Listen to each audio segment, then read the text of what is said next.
ይህ የአሸናፊዎቹ ድምጽ ነው። እነሆ ከቴምር ፕሮፐርቲስ አዲስ ዜና። ድርጅታችን በ20ኛው የግራንድ አፍሪካ ሽልማት የዳይመንድ ደረጃ አሸናፊ ሆኗል። ላለፉት 31 ዓመታት የተለያዩ ተቋማትና ድርጅቶችን በተለያዩ ዘርፎች መዝኖ ዕውቅናና ሽልማት በሚሰጠው የግራንድ አፍሪካ ሽልማት ድርጅት ቴምር ፕሮፐርቲስ በሪል ስቴት ዘርፍ ውስጥ እያሳየ ለሚገኘው አፈጻጸምና የአመራር ልህቀት ተሸልሟል። ቴምር ፕሮፐርቲስ ከተበረከተለት ዋንጫና የክብር ዲፕሎማ ባለፈም በተለያየ ደረጃ የሚገኙ ሰራተኞችና አመራሮች የሜዳሊያና ሰርቲፊኬት ተሸላሚ ሆነዋል። ለመሆኑ ይህ ሽልማት ለተቋሙና ሰራተኞች ያለው ትርጉም ምንድነው? የአንድ ካምፓኒ እድገቱ ካፒታላይዝ ከሚያደርጋቸው ነገሮች መካከል አንደኛው ሂውማን ካፒታላይዜሽን ይህንን ነገር ትጓን እንሸልማለን በሚለው መድረክ ላይ ሲተጉ የነበሩትን ወይም ደግሞ ሊተጉ በትጋት የሚመጡትን ሰዎች በብዛት የሚያቅፍን ነገር የሚያሳትፍ ስቴጅ ላይ ነው ያገኘነው። ይሄ ደግሞ በጣም ደስ ይላል። ኦልሞስት ለ10 ዓመት የመጣበትን ሂደት ወይም ደግሞ የባምቡ እድገትን በአግባቡ የምናይበት ወይም ደግሞ እንደ ማንኛው ተቋም ብቻ ሳይሆን ሰው ላይ መስራት፣ ሰው ላይ ማድረግ ምን ያህል ለውጥ እንደሚያመጣም ያየንበት ነው። ያው ሽልማት እንደሚታወቀው ሪኮግኒሽን ነው አይደለም? ሪኮግኒሽን ማለት ደግሞ እስከዛሬ የተሰሩ ለመጡት ስራዎች ውጤት ላመጡት እውቅና መስጠት ነው ማለት ነው። ቴምር ስራው ላይ ኢንቮልቭ አድርጎ በሰራባቸው ጊዜያቶች ውስጥ ያመጣው በጣም ትልቅ የሚባል ለውጥ ሪኮግኒሽን አግኝቷል ማለት ነው። ቴምር እንደሚታወቀው የተገልጋዮች ድርጅት ነው። ከስተመር ቤዝድ የሆነ አገልግሎት ነው እስከዛሬም ስንሰጥ የነበረው። ያንን በዚህ መልኩ በመምጣቱ ትልቅ ደስታ ነው የሚሰማን። ወደፊትም ደግሞ አገልግሎት ሰጪ እንደመሆናችን መሰረት ይህንኑ ነገር እንድንገፋበት ነው የሚያበረታታን። ማሸነፍ የኛ ድርሻችን ነው። ሁሌም አንደኛ እንደምንሆን እርግጠኛ ነኝ። ጉዟችን ቀጥሏል። መዳረሻችን ሩቅ ነው። በኢትዮጵያ ውስጥ የብዙዎች መሰረታዊ ጥያቄ ለሆነው የመኖሪያ ቤት ፍላጎት ምላሽ ለመስጠት የድርሻችንን ከመወጣት ለሰከንድ አንዘናጋም። ድርጅቱ ከፍ ያለ ዓላማን አንግቦ በተነሳበት ጉዞ በጥቂት ዓመታት ውስጥ 28 ሳይቶችን ማንቀሳቀስ ችሏል። ይህም ለሽልማት ካበቁት ነጥቦች መካከል አንዱ ነው። አንድ ሳይት ተብሎ የተጀመረው ዛሬ 28ኛ ሳይታችንን እየሰራን እንገኛለን።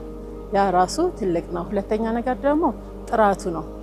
በኮንስትራክሽን ደረጃ ጥርት ያለ ጽድት ያለ ስታንዳርዱን የጠበቀ ቤቶችን እናስረክባለን። በሶስተኛ ደረጃ ደግሞ ለሁሉም ተመጣጣኝ ዋጋ አቅም ያለው እንደ ኪሱ እንደ መኖሪያ ቦታ በሚፈልገው ለከስተመሩ የሚመቸውን ነገር በማቅረቡ ነው። ተቋሙ በኢትዮጵያ የሪል ስቴት ዘርፍ ውስጥ የሚታዩ ግንባታን በቶሎ ለማጠናቀቅ የዋጋ ጭማሪ፣ በደንበኛና በድርጅቶች መካከል የሚታየውን አለመተማመንን ጨምሮ መሰረታዊ የዘርፉ ችግሮችን በአግባቡ ይረዳል። ወደ ሪል ስቴት ገበያ ሲቀላቀልም እነዚህን ችግሮች ለመቅረፍ ብሎም አዲስ አይነት አሰራርን ለማስተዋወቅና ተጽዕኖን ለመፍጠር ከማለም ነው። የቴምር የመጀመሪያ ካደረጃጀቱም ይለያል። ቴምር ስራዎችን በጊዜ በጥራት ዴሊቨር ለማድረግ የኮንስትራክሽን ስራዎችን በሶስት ከፍሎ ነው በሶስት መምሪያዎች ከፍሎ ነው የሚሰራ ያለው። እስከ ሰብስትራክቸር፣ ሱፐርስትራክቸር እና ፊኒሺንግ በሚል የስፔሻላይዜሽን እየሰራ ይገኛል። በዚህም ከፍተኛ ለውጥ አይተንበታል። እንደገና ደግሞ የአዳዲስ ቴክኖሎጂዎችን ከፍጥነት ጋር እና ከጥራት ጋር የሚያግዙትን አዳዲስ ቴክኖሎጂዎችን ኢምፕሊመንት በማድረግ ስራውን ያቀላጠፈ ይገኛል። ያው በቴምር እንግዲህ 24 ሰዓት 24/7 የሚል ስትራቴጂ ይዘን ነው ስራችን እየሰራን ያለነው። የመኖሪያ ቤት ባለቤት መሆን ከመሰረታዊ ፍላጎትነት ተሻግሮ እንደ ቅንጦት የሚታይበትን ሁኔታ ለመቀየር ቴምር ፕሮፐርቲስ ቆርጦ ተነስቷል። ለዚህም ቤት እንደ ዳቦ ማዳረስ የሚል መሪ ቃል አለው። የቀጣይ ጉዞ መዳረሻውንም በዚሁ መሪ ቃል ፍንትዋ አድርጎ አሳይቷል። መቀየር የሚፈልገው መርህም አርግቶ የተነሳው ቤት እንደ ዳቦ ነው። ሰዎችን በደንብ አፎርድ የሚያደርጉት ቤት ፈላጊ ሁላ ህልም የሆነበትን ሁላ እውን የማድረግ ትልቅ ዓላማን ይዞ ነው የተነሳው። ቤትን እንደ ትልቅ ህልም ተደርጎ ይታይ ነበረ። እኛ ደግሞ መሰረታዊ ፍላጎት ነው ቤት መብላት፣ መጠጣት፣ ዳቦ ማግኘት። እንደ ዳቦ እናሳካዋለን ስንል ይህም መሰረታዊ ፍላጎታቸውን በአነስተኛ የግንባታ ወጪ፣ በአነስተኛ የአከፋፈል ስርዓት ያንን ነገር ለአጠቃላይ ማህበረሰቡ በማቅረብ የማህበራዊ አገልግሎትም እንደመስጠትም እንዲታሰብ እንፈልጋለን።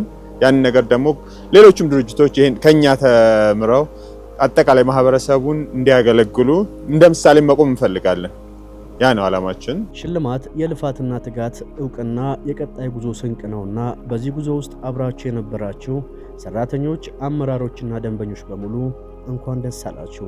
ቴምር ማለት ኦልሞስት ቤት ማለት ነው።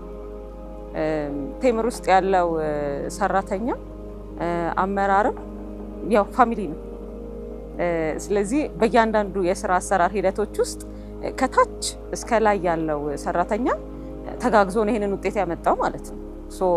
ሁሉንም እንኳን ደስ አላችሁ ማለት ፈልጋለሁ። ሞር ክሎዝሊ ደግሞ ሴልስ ዲፓርትመንቶቹን፣ ክሎዝ አለቆቻችንን፣ ልጆቻችንን ሁላችሁም እንኳን ደስ አላችሁ። የሁሉም የስራ ውጤት ስለሆነ አክቹአሊ ይሄኛው ሽልማት ያው የከስተመሮችን ሳትስፋይ ከማድረግ አንግል ቀጣይ ሽልማት ነው። ዋናው ሽልማታችን የከስተመሮች ደስተኛ መሆን፣ እኛ በቃላችን መገኘት ነው ትልቁ ሽልማታችን ብለን እናስባለን። ማርኬቱ ላይ በደንብ እንድንቆይ በደንብ እንድንሰራፋ ያደረገን ነገር ከክላይንቶች የነበሩ ጥያቄዎች ናቸው። ስለዚህ አሁንም ክላይንቶቻችን ሳትስፋይ ለማድረግ ነው የምንመጣውና የት እንገባላችሁ የት እንምጣላችሁ ነው ጥያቄያችን።